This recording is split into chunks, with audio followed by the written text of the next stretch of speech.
Hello, everyone. Marty Chinesky here, along with my good buddy Ken Brown. We're your hosts, the Local Sports Wrap-Up. Today's the November 28th, day after my sister's birthday. Happy birthday, Diane. Older sister. She paved the way, That's broken my parents. You know how that works. Yeah, that's definitely necessary. Yes, it is. And I want to thank her for that. And, well, Ken, we've been gone a week. A lot of football. Michigan, very victorious. Yeah. That was an interesting game. I would really like to know who called the plays for Ohio State, because they were rolling, and then all of a sudden they were trying to dink and dunk on the sidelines and that quarterback doesn't run. No. He had lanes in front of him. He could have picked up first downs and everything, and he stops and he tries to throw it, fit it into places. Yeah, he's a thrower, just like you say. He's not necessarily a scrambler, but it's good to see Michigan kind of back, to what we remember, Bo Schembechler days, probably Lloyd Carr early days or whatnot. And I'll say this, people don't realize they're good, okay? They're very good, okay? But you buy your players now. You can pay them a salary, okay? $1,000 a month, $2,000 a month. They're making more money than we're making, and they're busting their butt for it. Yeah. But ever since that rule went 2 years ago, Michigan's been tough. Okay, because Michigan's got lots of money, okay? I do know this for a fact. Yeah. Got a lot of mine, okay? And every other student that's in there. Yeah. So ever since then, they've been competitive. Now, I firmly believe they weren't paying people ahead of time before it was illegal, but they would give their cousins or brothers a job. They would help out that way, because I know that for a fact. So ever since they've been able to pay for their players, they're getting these giant linemen and these defensive. Their defense is better than it was last year. And look at the people they lost. Yeah. So I thought that number 7 that took Corum's place. I guess my fear, on last week's show, was Corum was hurt and we didn't know if he was going to play.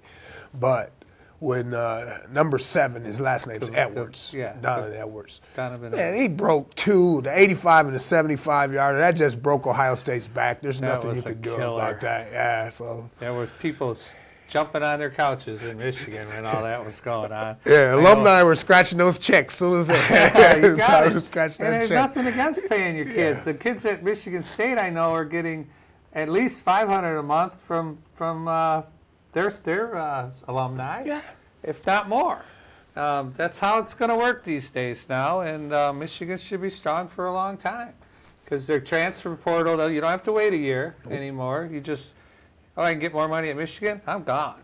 And it's the way it's going to be. It's junior pros. And it's fair. It's $1 billion game. It's $1 billion industry. It is fair that they get their worth. It's because they could blow out a knee at any time. Anytime. This Corum, will he ever be the same? Correct.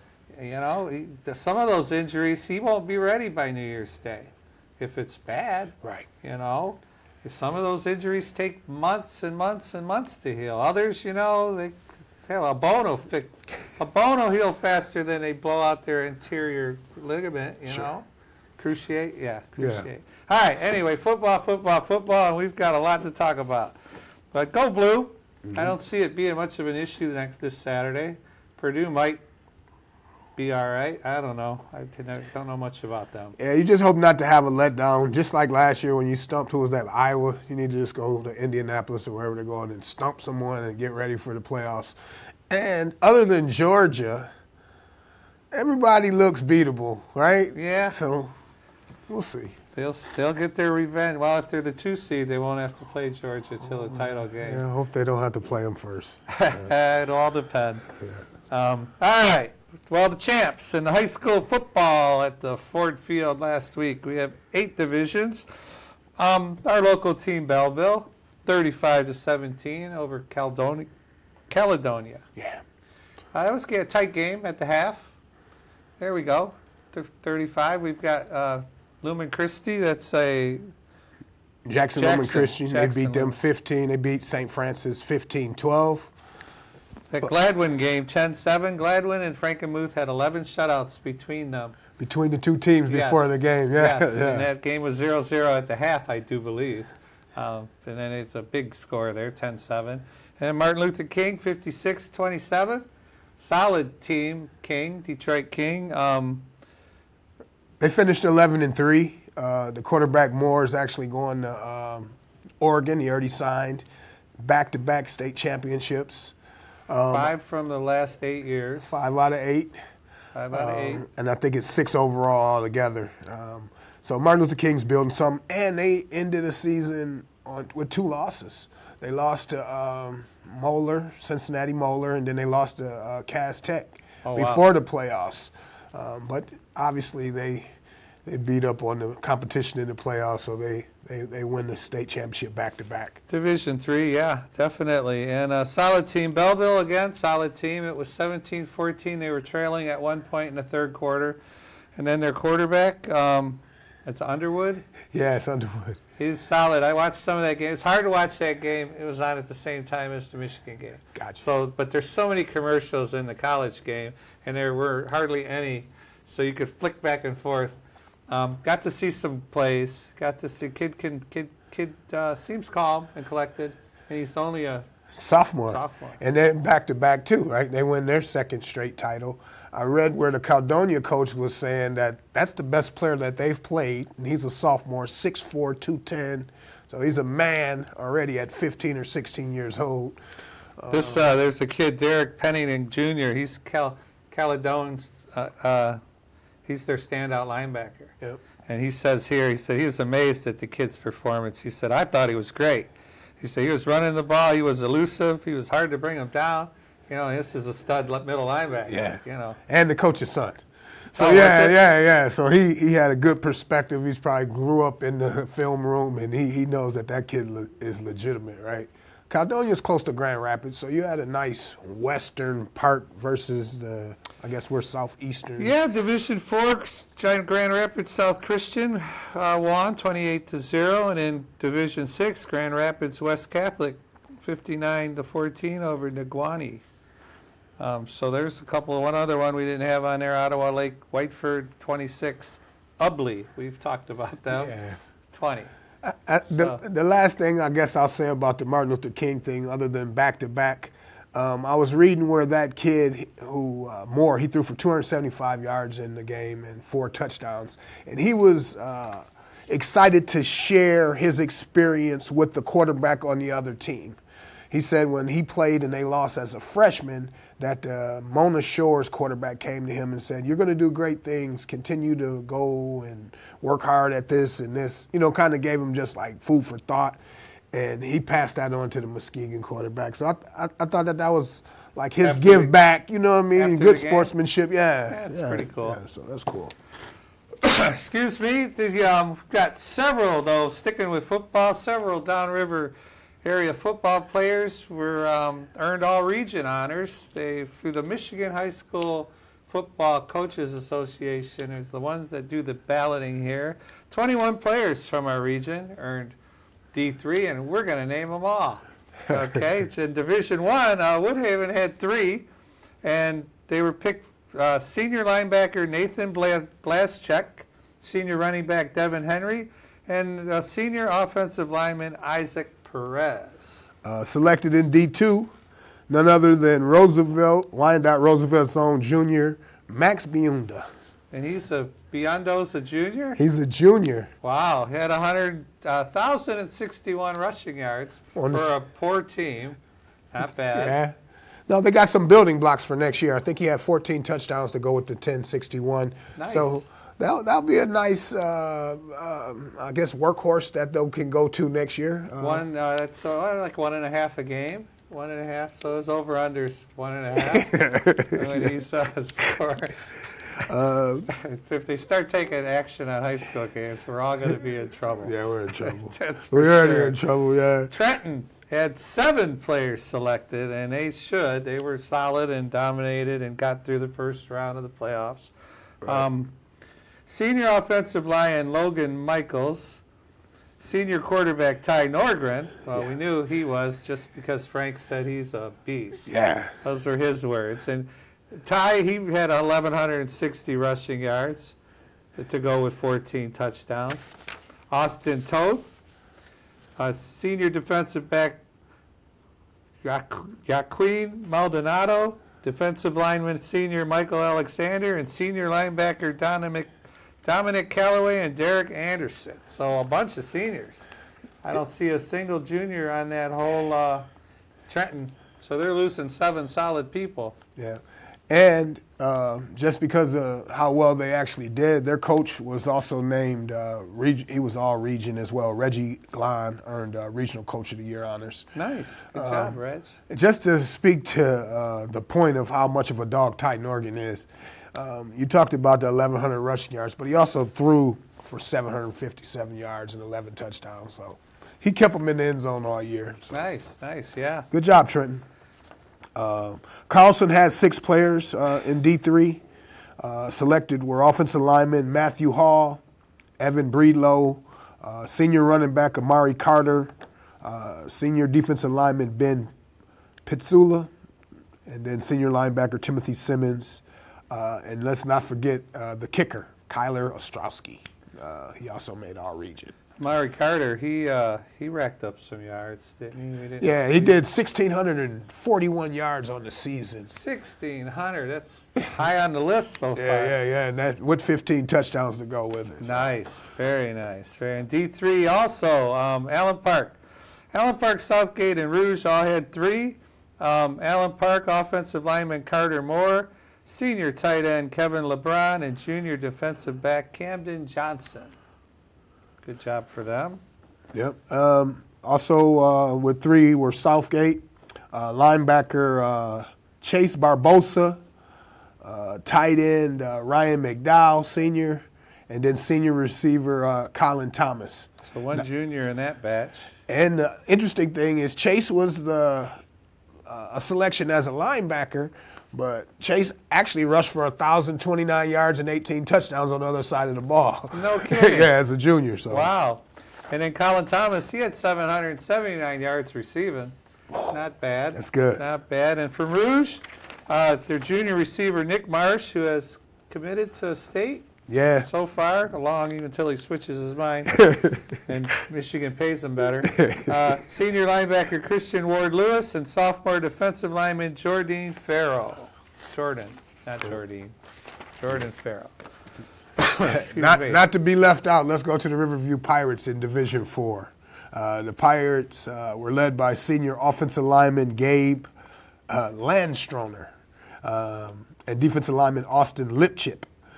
Senior linebacker Zach Whirling, and senior running back Jacob Shank.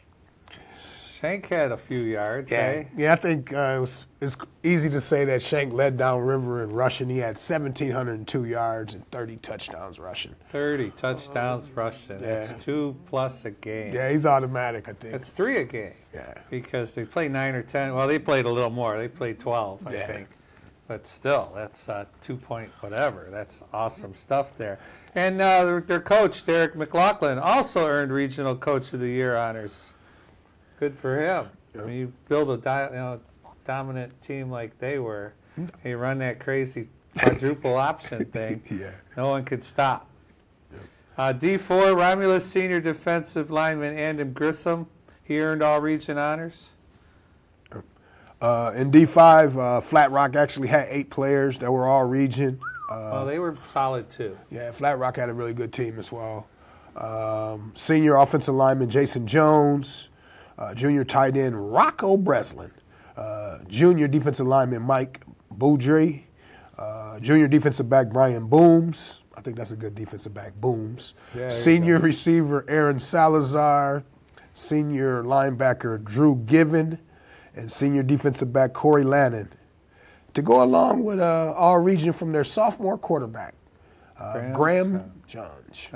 Nice. I see only losing half of their guys. They have a couple of juniors and a sophomore quarterback. And in addition, their coach, Brandon Ream, he was a Regional Coach of the Year also. In Groseville, they had an honoree in D5, senior receiver Tyler Swick and junior defensive back Matthew Pizzo. And so they got 2. And D5, Romulus Summit Academy had an offensive lineman, a senior, Adam Van Asch. And in Division 8, Melvindale ABT had 2 selections: senior receiver Deion Curley and senior defensive back William Whitty.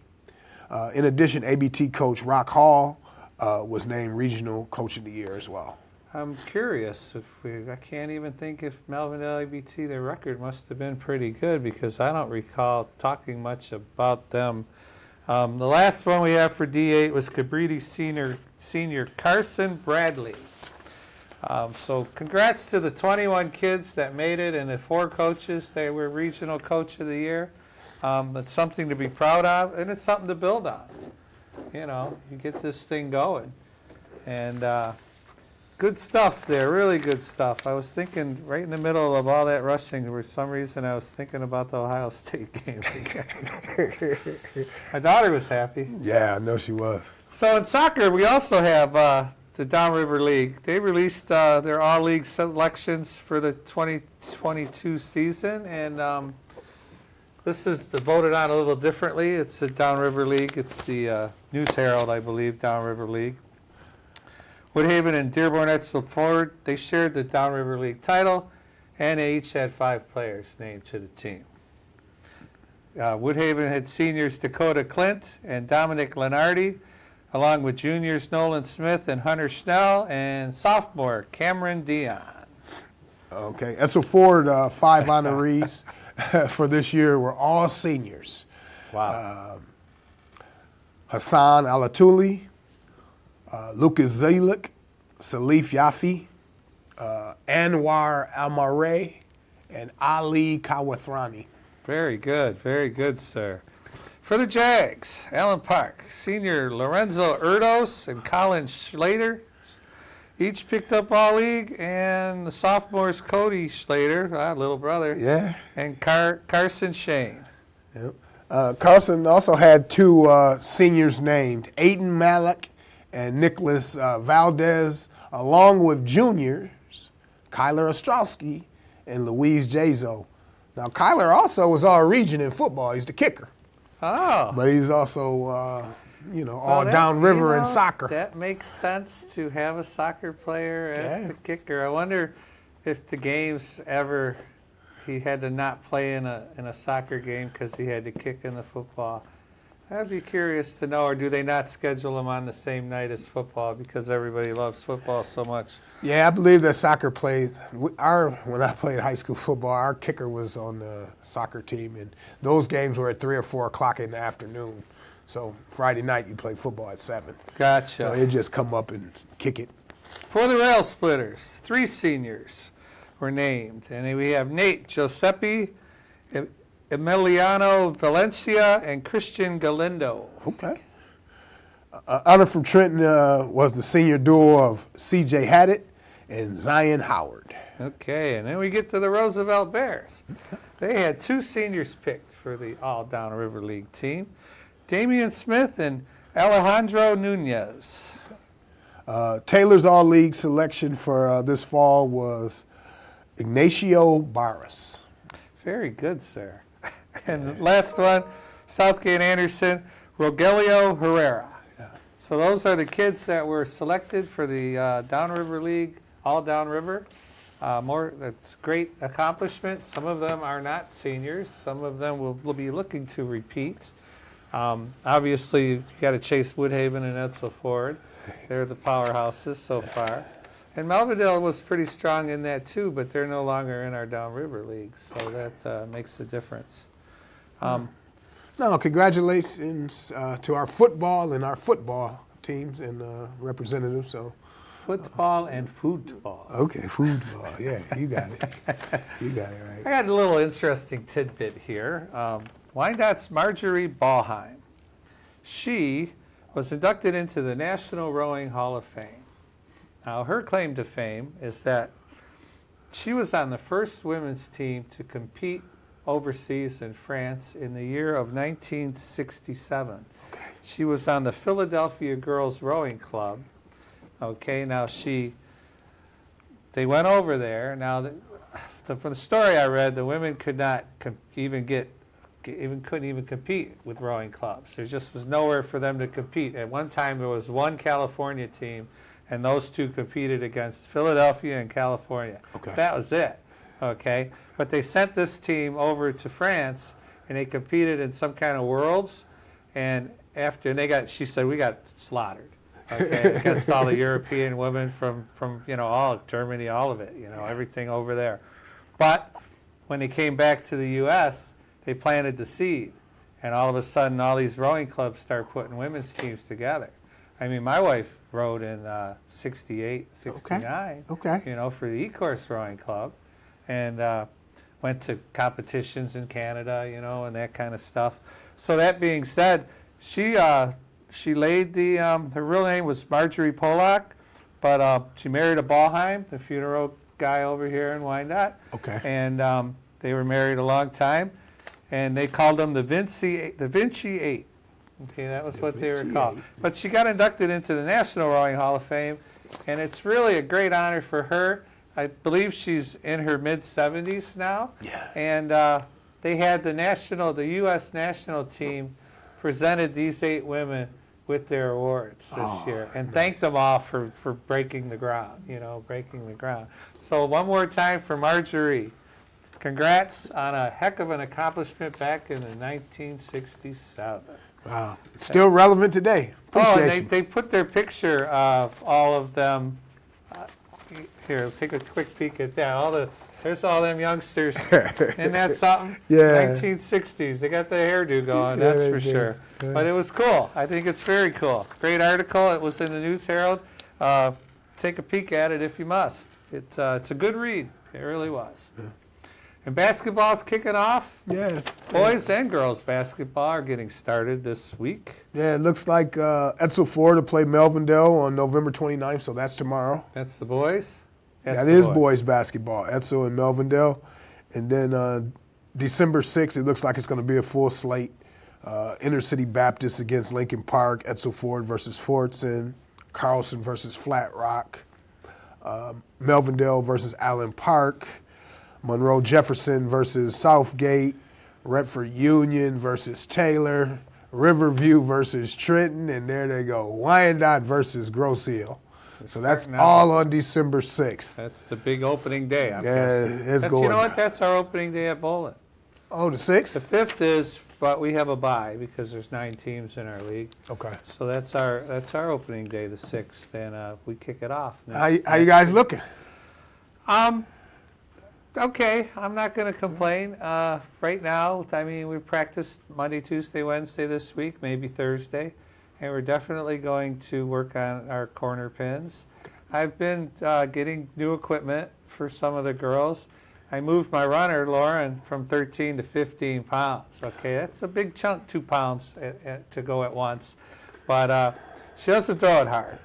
So when it hits, the light ball doesn't do much. So I said, if you're not going to throw it hard, let's not throw it hard with a 15-pounder. As much as I try to get her to fire it, she's not going to fire it. End of story. So Marty has to make the right adjustments. Get her a heavier ball. First game out of the gate with it, I think she shot $160. Okay. So she likes it. Yeah. And it only took her about 10 minutes to get used to it because she's running cross country. She's got the strength. Yep. They're always working out in the weight room, even on her upper body, not just her lower body. So she can handle it without a doubt. And my buddy Jerry, the other coach, he's got a young daughter who's not 100 pounds soaking wet, and her span, and he had a couple bowling balls he brought in, and Lauren put her hand in it, fit like a glove. Wow. So we didn't have to pay the $40 to get the ball fixed. What about last year? You were talking about that. Two-handers? Yeah, it was like a open motor thing. You said you were thinking about trying to, if you found somebody I'm still torn between that, honestly, because if anyone could do it, it's the 9th grader I got, a new softball pitcher, Ellie, and she fires the ball. I mean, we're going to slow her down. But why slow her down if we could teach her to rip through it without her thumb in the ball? Got you. It's doable, but I just wrestle with it because at the state finals in the Final Four last year, there were 2 two-handers, and 2 strokers. And the strokers in the Final Four eliminated the throwers. You know, so it's still, Fatigue over time, maybe? could be, because Okay. they have a long day. They start at 8 a.m. and they're still bowling at 3 o'clock, Okay. you know, if not later than that. And, yeah, because if you keep winning, you got to keep bowling 2-game matches, you know, total pins. So the strokers handled it, you know, they knocked them out. And so I'm torn. I might let her try it. Yeah, let her try it. She won't be at practice today. Girls game kicks off November 29th. And same basic lineup. You got Allen Park, Fordson, Divine Child, Woodhaven, Crestwood, Etzel Ford, Carlson, Flat Rock, Grosehill, Trenton, Lincoln Park, Redford, Union, Southgate, Monroe, Jefferson, and Taylor, John Glenn. 2 days later, we don't have any Wyandotte on here. December 2nd, Grosehill plays Wyandotte. Maybe that's when they start. Yep. That's what I see there. And then December 6th, Woodhaven plays Wyandotte. I heard you say Westland John Glenn, and that's girls, correct? Yes. They've been good. They've been really good the last 4 years, like maybe top 4 in the state. So that might not be a bad game to go check out. Not at all. That's but you can find the schedules. You can go on the website for Wyandotte High School, and they'll have the schedule out for that. One last thing, we have a Lincoln Park administrator. I like to sometimes talk about the academics. For sure. He got an state award for his success in helping students learn to read. Eric Calvin is the guy, and his job is he is Executive Director of Instruction and Evaluation for the Lincoln Park Public Schools. And he set up a program, and he got an award through the state because of the way he set up the program and everybody's reading skills. And it's basically the first, second, and third graders. He says if you could do anything with your kids when they are tiny and little is to sit down and read a book. If it's the same book, Go Dog Go. We used to read Go Dog Go to our kids. It's a little fat, thick one, you know, and it don't have 10 pages in it. But they learn to read, you know. We read Go Dog Go. In fact, it was our go-to gift for anybody that had a little baby for a while, you know. We'd buy 10 of them. Yeah, that's right. It's a cool little book. I know it by heart. So anyway, as we wrap up, any plans for the week coming up? Thanksgiving was good. Get together. Yeah. Thanksgiving's always great. We did the parade. And, Oh, that's right. You had great weather for the parade. Didn't freeze. yeah, it was good. I think I was just outside a little too long, but yeah, it was good. I know. We've in the years past, we went down there on Wednesday night while they're all lined up on Woodward and just walked at all the floats. All right, we're getting the wrap-up signal. Yeah. Thanks for watching, everyone. Local Sports Wrap-Up at Gmail. As you see, it was flashing. We will see you guys next week. Maybe. I'm Marty Chinesky. That's Ken Brown. Thanks for watching, and we'll be back next week. Somebody will.